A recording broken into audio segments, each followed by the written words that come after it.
Now, here you can see where I actually had to take and add a lot of stuff into the rear spoiler rear glass window area. Now here you're seeing the white piece in the back of the deck door. I actually had to correct that piece and actually angle that through styrene up into the contours. You see, on the real 1959 Cadillacs, the doors ain't exactly flat. They're actually like an oval shape, contoured curve.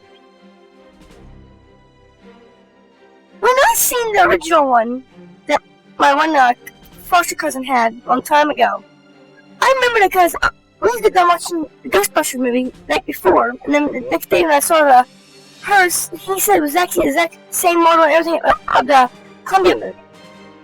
Now here you can see here the window trim areas where it's all been replaced by evergreen stock. Well, the evergreen stock was actually square stock that was actually heated up with a lighter and actually easy nicely contoured around and into the bends. Now the front area was actually at the rear area in the back area where the thumbnail's at. The trim area was actually twisted up around to make a contour look what you're seeing right now. And doing that was not no easy task to do, because you had to keep it in line, and but you had to give it a little bit of a twist going around to line up with the other piece of the contour. But as you can see right here, people, and for all you Ghostbusters fans out there, as you can see right here, the roof was actually enlarged a little bit.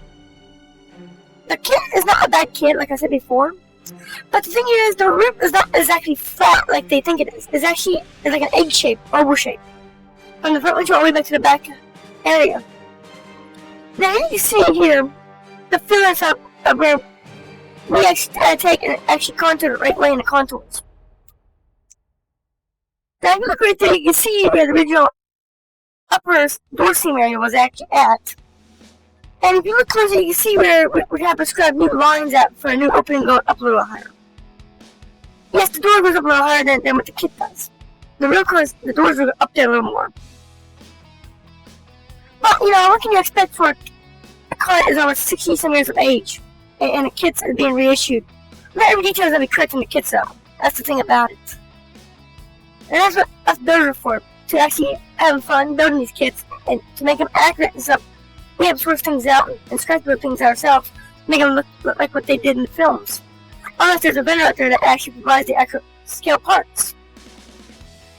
Now right here you can see the front windshield area. Now if you look at the front windshield area to the door pillar, to the glass area, you'll see that on the kits, they're mostly all flat across almost, all the way back to around the back area. That's inaccurate. When you watch the Ghostbusters movie, like Ghostbusters 1 and Ghostbusters 2, where you see Mr. Mario ran down alongside Ecto-1, if you look at the door glass in that scene, you'll see that the front door glass is actually at a tilt in the front. The rear of the door is actually higher than what the front of the door is. Big difference there, people. Big difference there. Here you can see,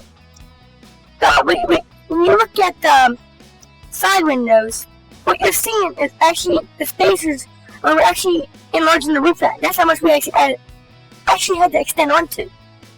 I think they're like 1 millimeter, maybe 2 millimeters tall, because I know in the front there was less than what there was in the rear. That's why I said it depends on where we're looking at. Because see, if you look at the front of the car, it's like around 1 millimeter, whereas in the rear of the car, it's like a 2 millimeter difference in spacing. But I'll tell you now, the roof was never ever chopped off this model. It was just easy, scalped out, chopped out, and easy raised up a little bit. But it's actually still, the plastic is still connected in certain parts of the roof. If you look right there in the center of the front doors, you'll see there's a little black line. That's where we actually had to cut the roof across and raise up a little bit and re-angle it. Now these marks right here, now this is the driver's side. Now the space in black area you see is the trim is not actually at there. Like, looking up your screen, you'll see there's a gap between the two white posts. That is not done yet. There's going to be actually a filler piece that goes in behind there to cover that area in. This is still in the rough stages when it's being built.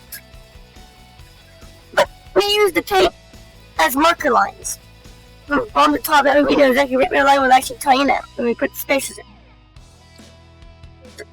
The plastic of the car is actually a good plastic. It actually takes to the super glue very well. And in this case, PIP likes using Loctite super glue. I repeat, Loctite super glue, what PIP uses. We don't mostly use the gel glue, we mostly use the liquid glue. You can buy it in any Walmart store, brand, any hardware store that carries Loctite super glue. We use the long neck model. The short necks we don't hardly ever use very much of, but we don't carry them very much, if any. Just mostly the long necks that we actually have on hand all the time, maybe 2 or 3 at one time. Now here you can see, if you take Mr. Mario around long next to the car, you'll see that scene. Rick met the passenger door was at when he was running along next to it down, I think it was Boulevard, New York. If anybody knows what street that was, can you please comment down in the comment section, please? Thank you. Now here you can see, now that tab on the roof there is actually the light bar tab. We actually measured the fog lights, or the roof blinkers, from there down. And we also have a correct almanac book on hand that actually has all the details of the original Ecto 1959 Cadillac on hand. We have all the documents and stuff for the car, of the original car, on hand, so the measurement is actually to be accurate. And that's what this car is being built from, is that book. So the actual details on it is actually accurate. There's all kinds of photographs in it, measurements in it. This one's like 3D modeling, but instead of using a computer, we're actually stuffing out old school way. Which is actually the fun thing to do. Not more than in the 3D world, you can't really see contour and stuff until you actually put them up, and then you realize that you don't like the contour. This way, we can actually physically see the contours and feel the contours. And we don't need a computer to tell us what it looks like.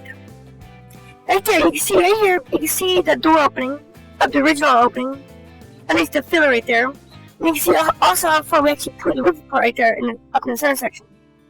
Now here, when we actually pulled the roof line up, we actually had a notch just right here, due to the fact that we had to pull it up. If we wanted to do that, we actually had a bind right there. But as you can see right here, this is actually how the real 59 Cadillac roof line should look right here. Going back over. If you look at it, you see it's like a bobsled roof line, going back up over and back around. And right here, you can see where we actually tie all the body lines into the rear roof area from the front now. This is actually a fun thing to do when you're working with plastic and fiberglass resin. But now right here you can see the rear glass window. When you're looking at this right here, the thing is, when you're doing the wraparound rear glass piece, the glass window in the door is actually also lined up with the side glass windows. But the nut is actually flat like the company think they are. They're actually a little bit tilt upwards in the back. When you look at the kit, the bottom piece is actually upward, but the top is actually flat. And that is like a thorn in the side if you're a real fan of the movie. Because that just stands out like a sore thumb. Here, when you look at it, you see it. And you look at the back of the car at this scale. It looks just like what the real 59 Cadillac does. And I grew up the old school cars more than these newer stuff is. I mean, I can build these things all day long, these kind of cars. These and Model A's and Model cars.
can put the little tiny details in there, I'll never